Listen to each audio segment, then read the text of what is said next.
But the new recruits, every sailor aboard this ship, has answered a sacred call of duty to cross any ocean, fight any battle, and defend America and its allies with unwavering resolve. At 6:14 in the morning, the operations center aboard the USS Gerald R lit up with a pattern no one expected. 3 fast-moving returns appeared on the radar, racing north in a straight, deliberate line. At first glance, they seemed almost too small to matter, but their speed told another story. These were not aircraft drifting across the horizon. They were Venezuelan patrol ships, pushing past 28 knots, heading directly toward the largest and most advanced aircraft carrier ever put to sea. According to publicly released position logs from U.S. Navy transit reports, the Ford had been conducting a routine passage through international waters that morning, yet nothing about what happened next felt routine.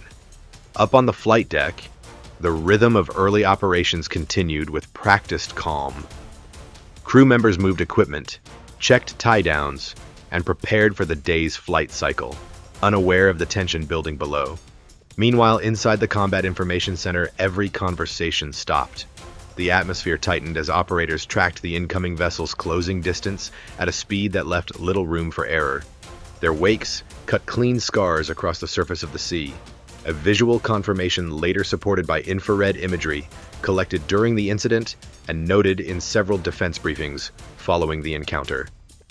As the 3 ships drew closer, the room shifted from routine vigilance to silent calculation. The Ford's escorts monitored every movement, marking each alteration in direction, each change in velocity, each unexplained pause on the radar screen. Nothing about the approach felt accidental. It was too direct, too synchronized, too determined. Analysts later described it as a move designed not to fire a shot, but to force the United States into a moment of hesitation. What made the situation even more precarious was that the Ford, as the flagship of its strike group, had almost no room to maneuver without disrupting its wider formation. For a few long seconds, the sea felt smaller than it truly was. 3 small ships advancing toward a carrier worth more than $13 billion is more than a mismatch. It is a test of nerves. And on that morning, the real weapons were not missiles or guns. They were judgment, restraint, and the ability to remain steady when someone else is trying to shake your balance. If you want to follow every twist and every hidden detail behind encounters like this, make sure to subscribe to Military Power. The next move in this standoff will change how you see modern naval brinkmanship. At the Naval Command Center in Caracas, orders crackled through secure lines. Close the distance and show the flag. It was the early hours of that morning when the decision was made to move 3 patrol vessels into a triangular wedge formation, pointed directly toward the cruise path of the USS Gerald R carrier strike group. The ships accelerated, engines roaring, water surging past their hulls at well over 28 knots. Their mission? Not to open fire, but to assert presence, to test boundaries. As the Venezuelan boats took up the pointed V formation, nerves on the Ford and its escort vessels tightened. On board the carrier's radar screen, the returns showed 3 small but fast ships bearing down from the south, their approach stark and unmistakable.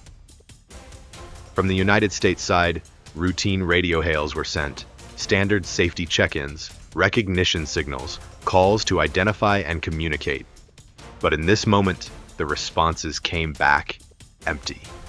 The channels of communication refused to breathe. In international waters, where rules require dialogue and clarity, silence became a loud statement.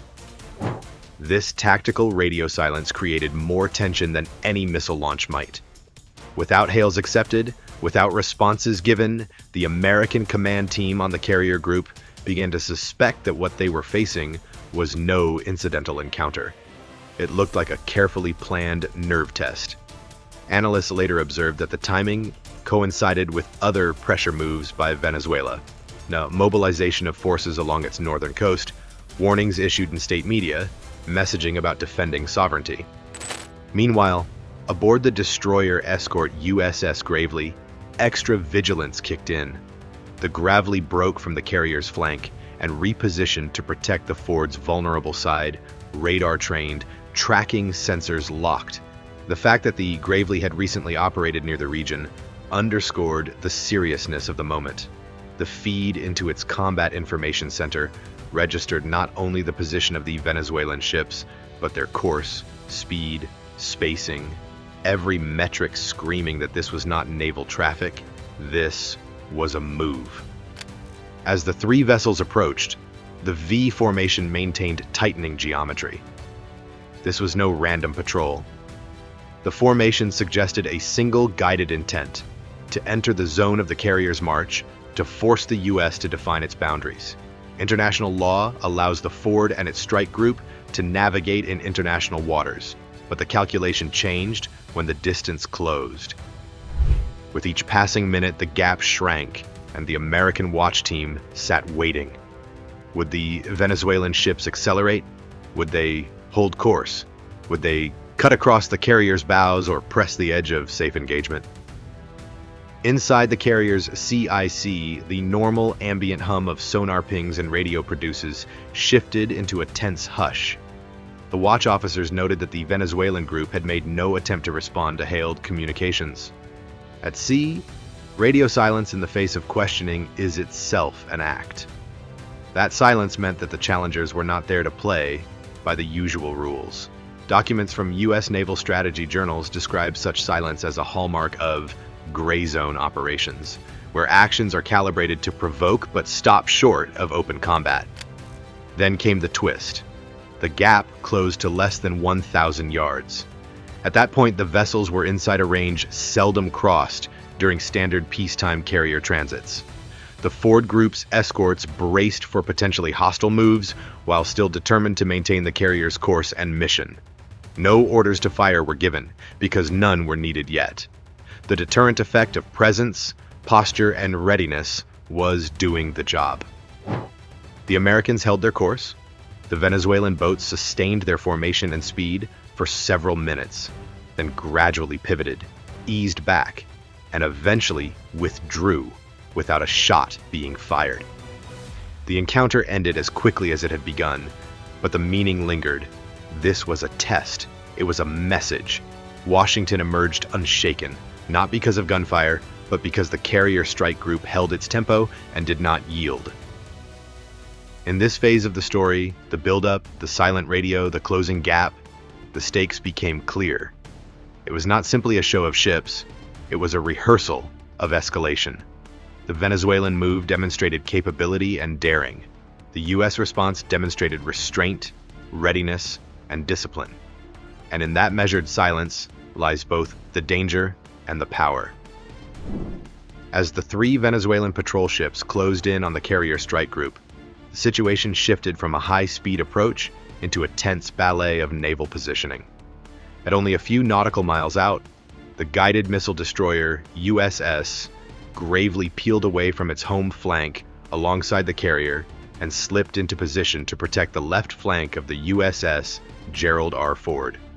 On Gravely's deck, every sensor lit up and every system moved into heightened readiness. The destroyer is equipped with the AN/SPY-1DV phased array radar system, a key component of the Aegis combat system. On Gravely, that system was now tasked with tracking the three fast-closing contacts bearing down from the south, while the radar locked in, the Phalanx Close-In Weapon System, CIWS, onboard shifted into standby mode, ready to fire in the case of an emergency with minimal warning. From shipborne infrared cameras and electro-optical tracking systems, the scene was dramatic. The lead Venezuelan vessel cut across Gravely's bow, coming within mere tens of meters of the destroyer's side. And that kind of maneuver is rare in peacetime. It borders on the reckless, because any slight miscalculation can cause a collision or trigger a full-blown hostile reaction. In previous naval incidents, vessel crossings that close have resulted in misfires, accidents at sea, and deadly misunderstandings. Here in international waters, such aggressive shaping of the encounter signaled loudly what words did not. This was a test of reaction time, posture, and nerve. Gravely's commanding officer had a decision to make: respond immediately with force, or maintain formation and resolve without escalation. The choice was clear. The order given was to hold steady course, maintain speed, keep formation, and do not fire unless fired upon. That choice was centered on calm discipline rather than reflex. It underscored a foundational principle of modern naval operations, that sometimes the strongest weapon is restraint. The fact that no shots were fired during this dangerous maneuver did not mean the situation lacked gravity. On the contrary, the very act of holding fire while under aggressive navigation turned into a powerful demonstration of U.S. naval discipline. Meanwhile, the three Venezuelan ships maintained their wedge formation, continuing to press the edge of what is acceptable in international maritime law. Their approach was deliberate, designed to provoke, to make the carrier strike group prove its nerve without breaking the rules of engagement. The U.S. side understood the stakes. Analysts later described the pattern as a typical gray zone operation, neither war nor peace, but precisely calibrated to test limits without triggering full-on combat. The destroyer's movement to intercept and shield the carrier flank served not just as protection, but as a signal. We see you, we track you, we will not be shaken. The presence of the AN/SPY-1DV system, capable of tracking hundreds of aerial and surface threats simultaneously, meant that Gravely and its fellow escorts were not simply reacting, they were ready for the U.S. Navy. This encounter became less about shooting and more about proving operational calm under pressure. As the gap shrank and the gray zone dance continued, the audience on board Gravely and the Ford could feel the weight of the moment. The carriers and escorts are built for war, but their immediate challenge that morning was to not become part of one. The maneuver was over in minutes, but it left its mark. The Venezuelan ships peeled off, slowed, and withdrew without a bullet fired. Yet what persisted was clear. Gravely had moved. It had protected. It had signaled that even in a moment of extreme provocation, the U.S. carrier strike group held its line without breaking it. Now think for a moment.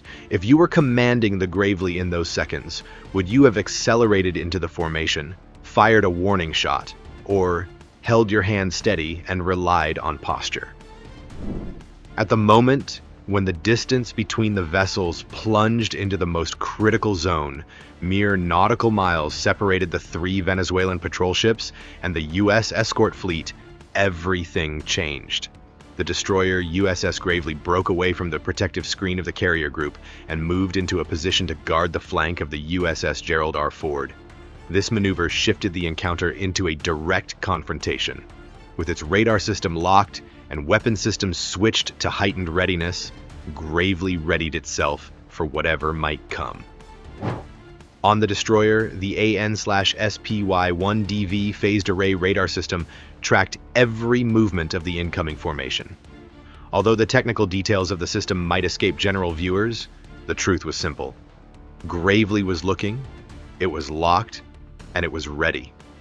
Simultaneously, the Phalanx close-in weapon system, designed to stop fast-moving threats at short distances, was elevated to standby mode. No firing orders had been issued, yet the ship made clear that the threshold of escalation was being guarded.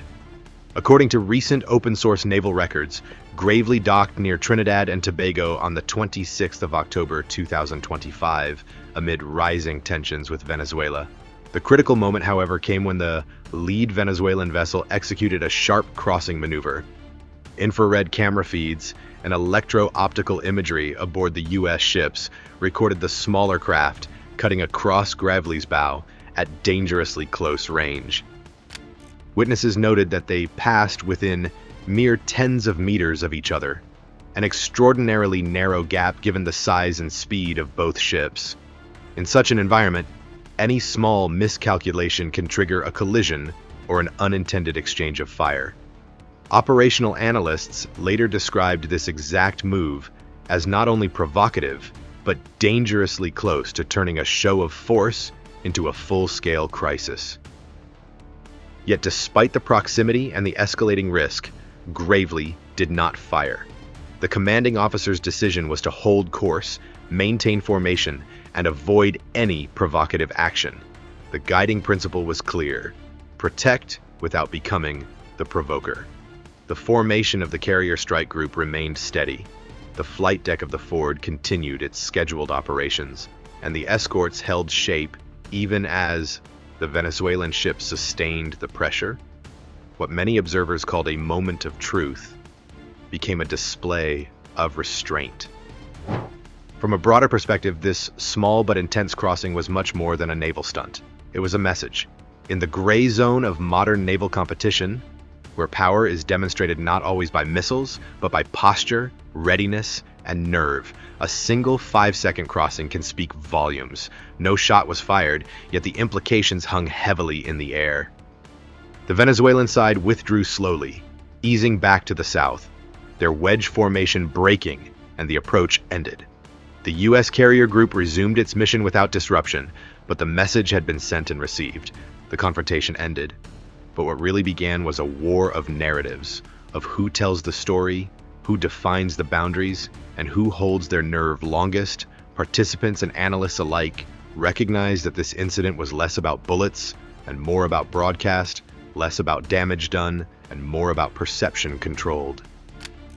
As the pace of the chase died down and the ships returned to calmer waters, one thing was clear. The U.S. side had managed to uphold its stance, not by showing off overwhelming firepower, but by exuding composure under pressure. For the audience watching from afar, this moment of high drama may seem over in seconds, but the implications will ripple through naval doctrine, diplomacy, and regional stability for years to come. A few hours after the confrontation, when the sea had settled back into its usual morning rhythm and the wakes of the Venezuelan patrol boats had faded from sight, the official statements began. The first came from Washington. The Pentagon released a short but firm declaration confirming that the USS Gerald R. Ford and its escorts had been operating entirely within international waters, following standard transit procedures, and had never altered their course during the encounter. This point was emphasized again during a later briefing, where U.S. officials reiterated that every movement made by the carrier strike group was lawful, and routine reports from U.S. Naval Institute News frequently highlight similar incidents in which American vessels continue operations uninterrupted when approached by foreign ships in contested areas, reinforcing how such discipline has long been a cornerstone of American naval posture. Meanwhile, across the Caribbean, an entirely different story was being told. Venezuelan state media began circulating broadcasts claiming that the bold maneuver of their patrol ships had forced the U.S. carrier group to adjust its heading. Anchors described it as a victory of resolve, painting the moment as proof that Caracas could push back against a global superpower. The headlines were unmistakable in tone and intent, and major regional outlets replicated the narrative. According to archived coverage from news networks such as Telesur, Venezuelan officials frequently frame maritime run-ins as demonstrations of national sovereignty, a pattern mirrored in their coverage of this event. The discrepancy between the two claims, one backed by navigation data, the other by political rhetoric, set the stage for a clash far larger than the 5-second crossing at sea. In response to the competing narratives, imagery began to circulate. Satellite photographs were released, taken by commercial observation companies tracking military movements in the Caribbean that morning. Paired with infrared video captured onboard U.S. vessels, the evidence showed a clean, uninterrupted path for the USS Gerald R. Ford. No, not once did the carrier turn, drift, or adjust its projected line of travel. Flight operations continued on schedule. Escorts maintained formation. The data was clear and time-stamped, reinforcing the Pentagon's account and contradicting the version presented by Venezuelan broadcasters. Footage of naval transits, is often used to validate timelines and movements, and in this case, it served exactly that role, quietly but decisively anchoring the truth. Yet even with the images visible to anyone willing to look, the two competing narratives did not dissolve into a single shared understanding. Instead, they hardened. Each side told its story not simply to report the facts, but to shape perception. For Washington, the message was about professionalism and lawful presence. For Caracas, it was about courage and defiance. And in truth, this duality revealed something deeper about the nature of modern military standoffs. Across defense journals and policy forums, analysts have been warning for years that the most dangerous confrontations of the 21st century are not the ones defined by firepower, but by messaging. Conflict today increasingly unfolds in what experts call the gray zone, a space between peace and open war, where states compete through intimidation, symbolism, and controlled risk. Sources like the Rand Corporation and the Center for Strategic and International Studies have published extensive research explaining that the aim of gray zone tactics is psychological rather than kinetic. Influence replaces artillery. Narrative replaces escalation. In this context, a ship cutting across another's bow becomes more than a physical maneuver. It becomes a signal crafted for cameras, headlines, and domestic politics. And so, after the ships separated and the sea returned to calm, the real contest began. It was a struggle over who would define the moment, who would frame it first, and whose version would resonate beyond the region. The Ford Strike Group sailed on exactly as planned, unaltered and unshaken, but the narrative battle continued on shore. Both nations understood that even a brief encounter could echo for years if captured, interpreted, and amplified with purpose. The strategic aim is clear: to make drug trafficking from Venezuela increasingly costly and dangerous. Every intercepted shipment weakens the financial lifeline of the networks connected to the Cartel de los Soles and narrows the options available to the regime. By disrupting these flows, Washington undercuts both the criminal profits and the political influence that narcotics revenue has provided. In the aftermath of the sharp encounter between the U.S. carrier strike group and the Venezuelan patrol vessels, the full significance of what had occurred began to unfold. Many military analysts now view the incident not simply as a maritime face-off, but as a calculated strategic test, a probe of the reaction time, decision-making thresholds, and rules of engagement of the United States in the Caribbean. Such assessments highlight that Washington's forces were being evaluated in real time. Would the U.S. respond aggressively, pull back under pressure, or proceed steadily without escalation? This interpretation aligns with expert commentary that characterizes such events as prototypes of modern naval power projection. At precisely the same moment, off to one side of the drama, a key political move by Caracas provided added context. It emerged that mere days earlier, the Venezuelan government had pulled out of a major energy agreement with Trinidad and Tobago. This decision carried symbolic weight, signaling that Venezuela intended to leverage its regional ties to apply pressure on Washington. In military strategy publications and policy briefs, the linkage between energy diplomacy and maritime signaling is often flagged as a potent but underappreciated tool of coercion in the gray zone. The disruption of the deal, combined with the bold naval maneuver, suggested that the Caracas leadership was announcing it could exert influence not just on sea lanes, but across geopolitical and economic fronts. However, what the Venezuelan leadership appears to have underestimated was the U.S. reaction to the challenge. The carriers and their escorts maintained their course and speed without altering mission or posture. The absence of an angry overreaction or an abrupt withdrawal evolved into a demonstration in its own right. Observers now describe the calm, measured response of the U.S. strike group as its most effective weapon in this domain of confrontation. By not giving in to the provocation and by neither escalating nor retreating, the U.S. sent a message that strength can sometimes reside in steadiness rather than flamboyance. That message resonated in recent reports from The Guardian and Le Monde, which emphasized that this was the largest U.S. naval deployment in the region since the 1962 Cuban Missile Crisis. This pattern, a slow, silent test of nerve rather than an explosion of violence, falls squarely into the category of so-called gray zone warfare. In this mode of competition, victory is not defined by what weapons are fired, but by which side shapes the narrative first and which side holds its course the longest. According to policy papers from strategic think tanks, states engaged in gray zone actions attempt to incrementally shift facts on the ground without triggering open war. Thus, a ship crossing another's bow becomes not just a drill or accident, but a question: how will you respond? In this instance, the U.S. chose to respond with operational normalcy. The carrier sailed on, its flight deck remained busy, and no disengagement occurred. Meanwhile, Caracas rushed to broadcast its version of events, claiming triumph and forcing the U.S. sector to address perception as much as position. Behind the scenes, the U.S. must have been cataloging this encounter: how decisions were made, how quickly the targets closed, how the escorts adhered to strategy. In effect, the silent component of this clash may prove more significant than the noisy spectacle.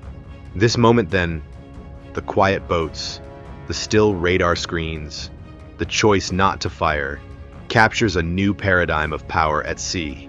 And if you want to stay ahead of the next move, understanding who sets the tone and who reacts first could change everything. When the last ripples faded across the surface of the Caribbean, the confrontation was officially over. No missiles launched, no guns fired, no alarms blaring across the decks, yet the silence left behind was heavier than any explosion. What took place that morning created a new and dangerous precedent between two nations separated by only a few hundred miles of open water. Incidents like this, according to regional security reporting from outlets such as the Miami Herald, have been increasing in frequency as tensions rise in the wider Caribbean basin. Each one becomes a reminder that modern standoffs rarely announce themselves with fire. They begin with pressure, proximity, and a single calculated move. For the United States, this encounter was far more than a display of naval capability. It became a test of composure. The USS Gerald R. Ford and its escorts showed that strength can be expressed not only through overwhelming force, but through the choice not to escalate when provoked. In a world where miscalculation can spread faster than a radar ping, that kind of restraint becomes its own form of power. As strategists often point out in commentaries published by the U.S. Naval Institute, today's real contests are not won by the side that fires first, but by the side that keeps its balance and outlasts the pressure. So imagine for a moment that you were the one standing on the command deck of the USS Gravely at 6:14 a.m., watching a foreign patrol vessel cut across your bow. Would your hands have stayed steady? Would your voice have remained calm? Let us know your answer, and don't forget to follow military power, because the next confrontation may change the color of the ocean itself.